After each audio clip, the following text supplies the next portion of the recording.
Hey guys, please make sure to like and subscribe for more daily content. Your support helps keep the channel going. Let's get into it. Number 1, it started as a normal day at Lincoln High. Students groaning about early classes and teachers rushing to prepare for lessons. By mid-morning, the intercom crackled to life. Students and staff, we are now in lockdown. This is not a drill.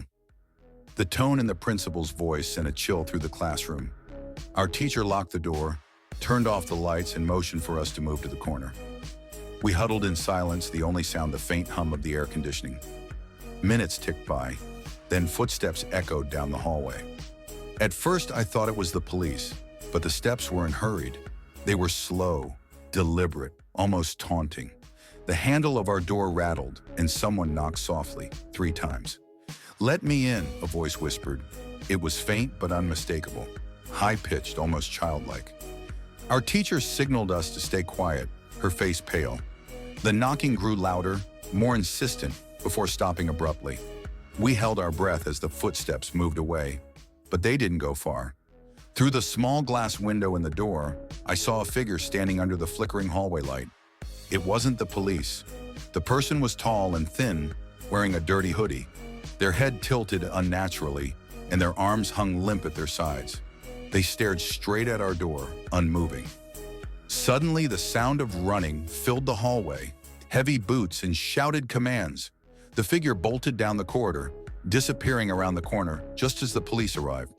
We learned later that the intruder had been spotted lurking near the school earlier that morning, but no one knew how they got inside. The scariest part? The security cameras caught footage of the person in the hallway, but no one could explain how they disappeared so quickly. Number 2, our school went into lockdown during 5th period. I remember the exact time, 1:37 p.m. The announcement came with no explanation, just a monotone warning to secure your rooms. We followed the procedure. Lights off, blinds down, doors locked. Our teacher told us to stay quiet, and we all sat on the floor, texting our parents and scrolling through social media for updates. That's when we heard it. A faint, muffled crying. It sounded like a little girl coming from somewhere in the hallway. At first, I thought I was imagining it, but then others started hearing it too. "She's scared," someone whispered. "Maybe she's locked out of a classroom." Our teacher shook her head and motioned for silence. "Nobody move," she mouthed.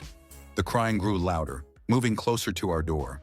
It was strange, almost rhythmic, like a looped recording. Then, as suddenly as it started, it stopped. A few minutes later, there was a light tapping on the door. "Help me," a voice whimpered.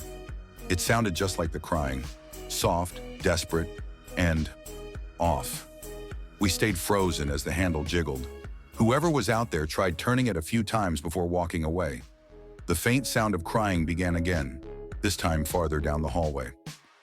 The lockdown lasted another hour. When it ended, police escorted us out in small groups. As we passed the hall where the crying had come from, I noticed something chilling.